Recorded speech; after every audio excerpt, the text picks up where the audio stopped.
So if you're like me and space is at a premium in your craft room, I have a little tip for you to store your mini ink cubes. I have a lot of ink brands in the mini ink cubes because they are smaller and don't take up as much room as the full-size ink pads. To show you what I mean, this is how I usually store my mini ink pads. These come in a set with a larger container that holds all of them. From memory, I think there's roughly about 12 in the container, and I use these for all sorts of things like embellishments, the mini ink cubes, all that kind of thing, and it does hold a fair few. I think 3, 6, 9, it holds 12, and then I normally stamp out a swatch of them which I keep inside the container, as well as I also keep a larger ink swatch, this sort of thing. This is my ink swatching, so I've got all the different brands that I have in here, and these are coin pockets, so you can take them out and see what's going to match with your item that you are making. So I also found it handy to have the ink swatches also in with the inks. Now while these are great, I can only fit 8 containers in a drawer, and I have a lot of leftover space in that drawer. So I thought, right, I need to do something different because I don't have a lot of room. So what I've come up with is I bought some A4 stationery cases. These are a hard plastic. I got mine from Officeworks, which is just an office supply stationery store that we have here in Australia. And it is Australian size A4.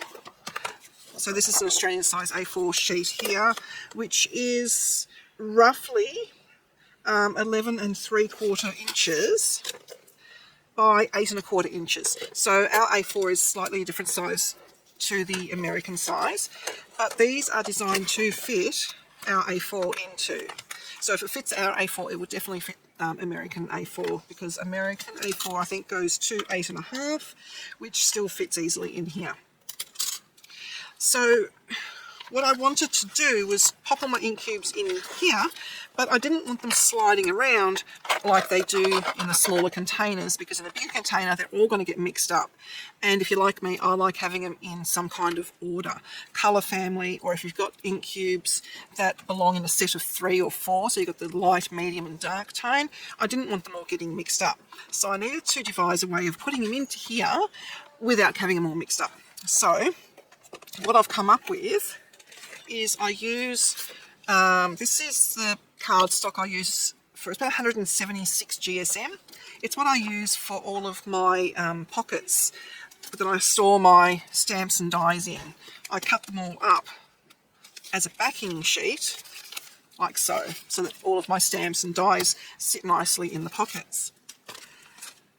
But I needed there to be segments. So what I've come up with, if you're anything like me, if you store your stamps and dies like I do, you will have lots of little strips of cardstock lying around. There's only so many sentiments you can make, let's face it. These are roughly 1 inch wide. So what I'm going to do is create dividers out of them. What I found the easiest way for me to do it was I just score them I score on this side because I'm right-handed, but it's basically 3/8 of an inch, or 3 little segments in, and I score 2, and you're going to need 5 sets of 2, so 10 altogether. I'm just going to do 2 to show you because I've got some already made, because I like to have time for it to dry. So once you've got your 2 score lines on there, what I would then do is grab some double-sided adhesive.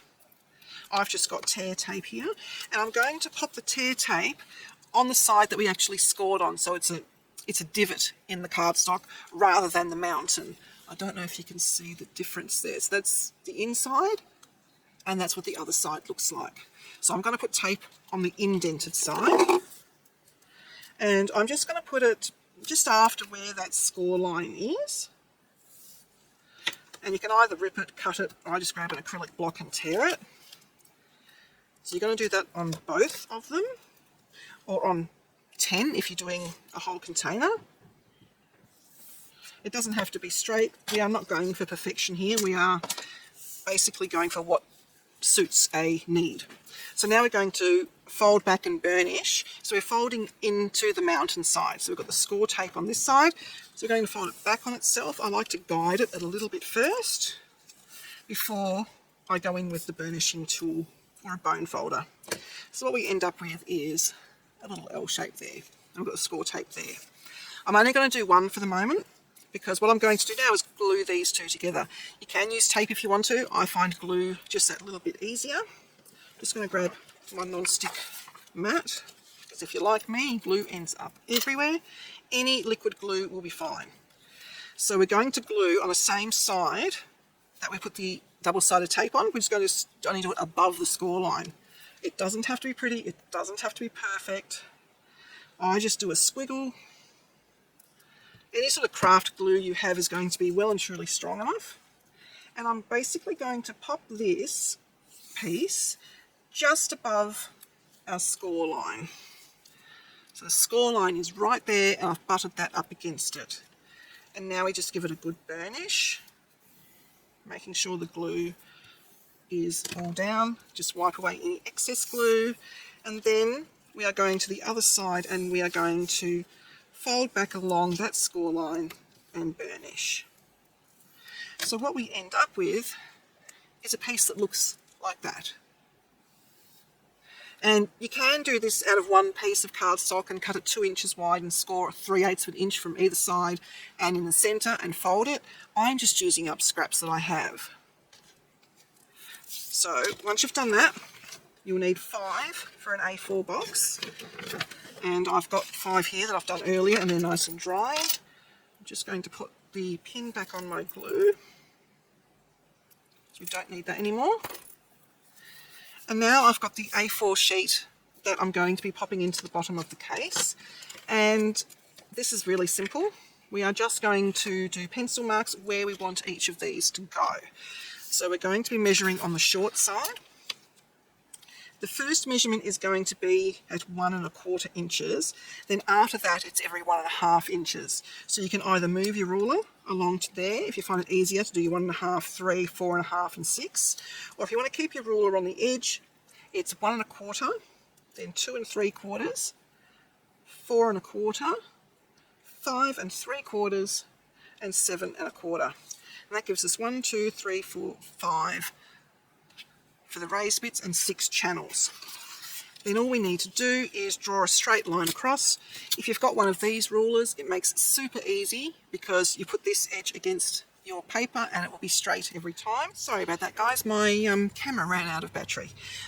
Okay, so you can either do your markings on both sides and use a normal ruler to rule the line across, or use one of these T-bar rulers and you just lay it up on the side of the cardstock and just draw your line. This is not going to be seen at all, so it doesn't matter if you use a pencil, pen, whatever you have lying around.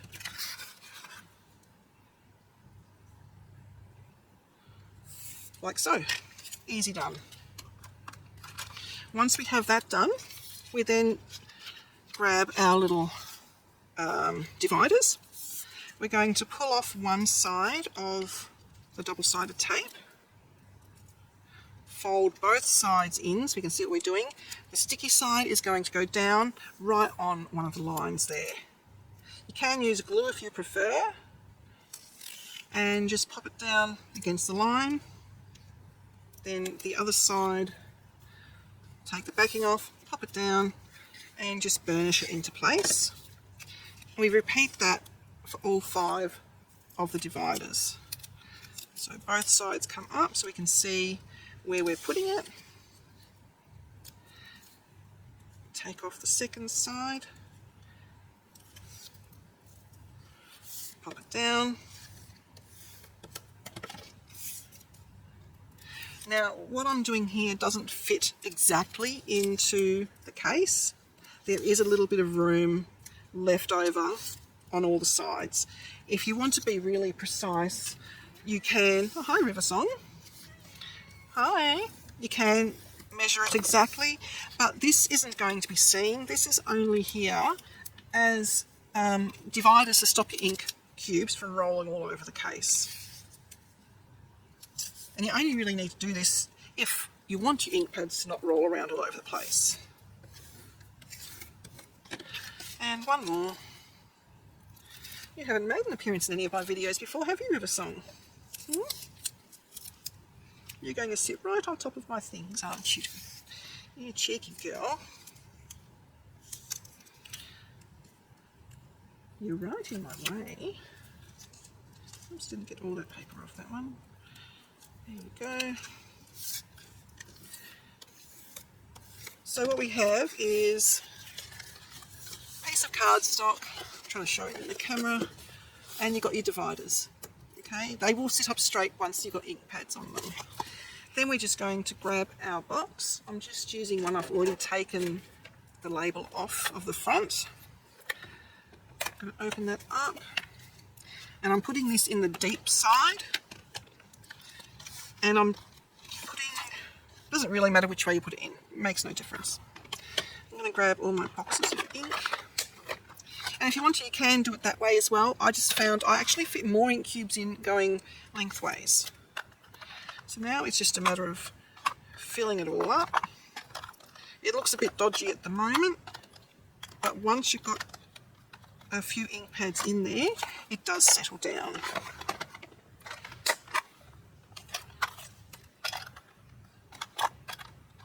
These aren't toys for you, Riversong. You can't play with them.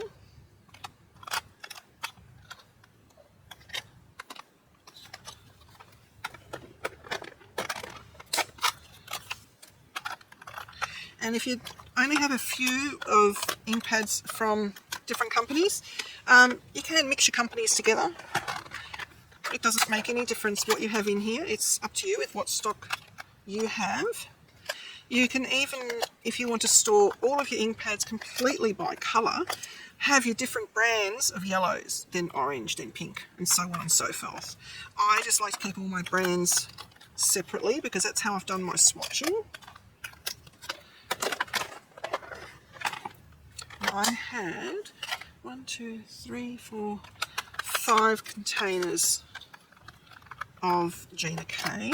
I don't have the complete range. This is just what I've been getting every time they sort of come on special.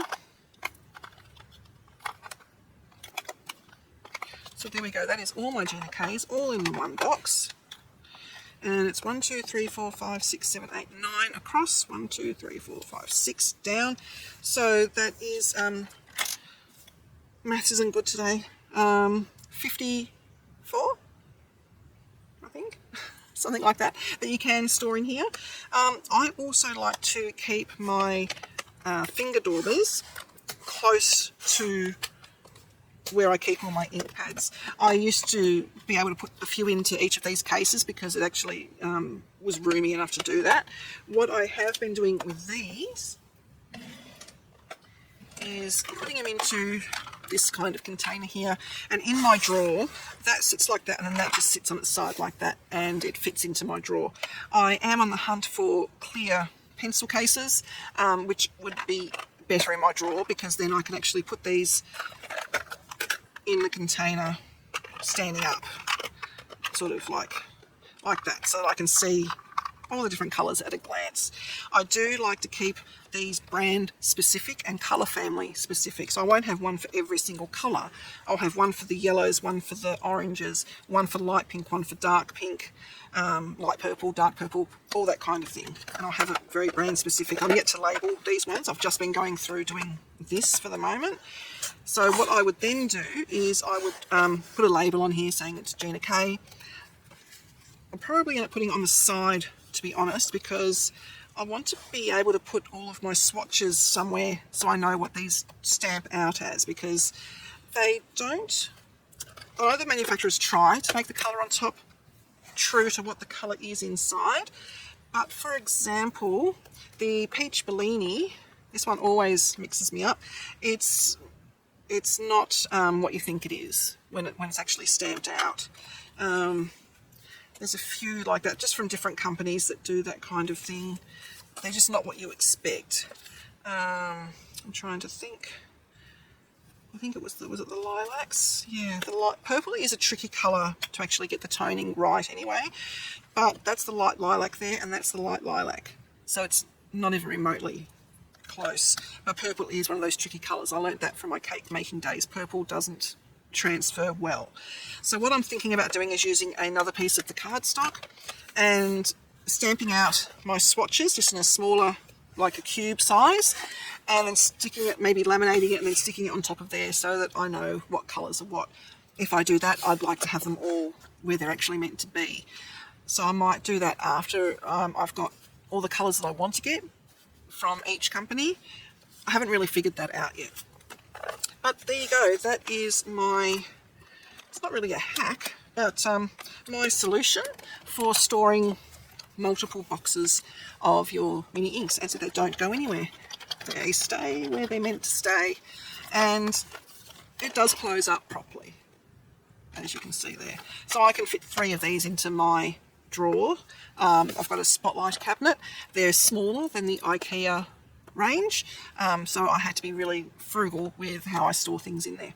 I hope this helps some of you. Let me know how you store yours if you've got a different solution which works well. Alrighty guys, see you next time.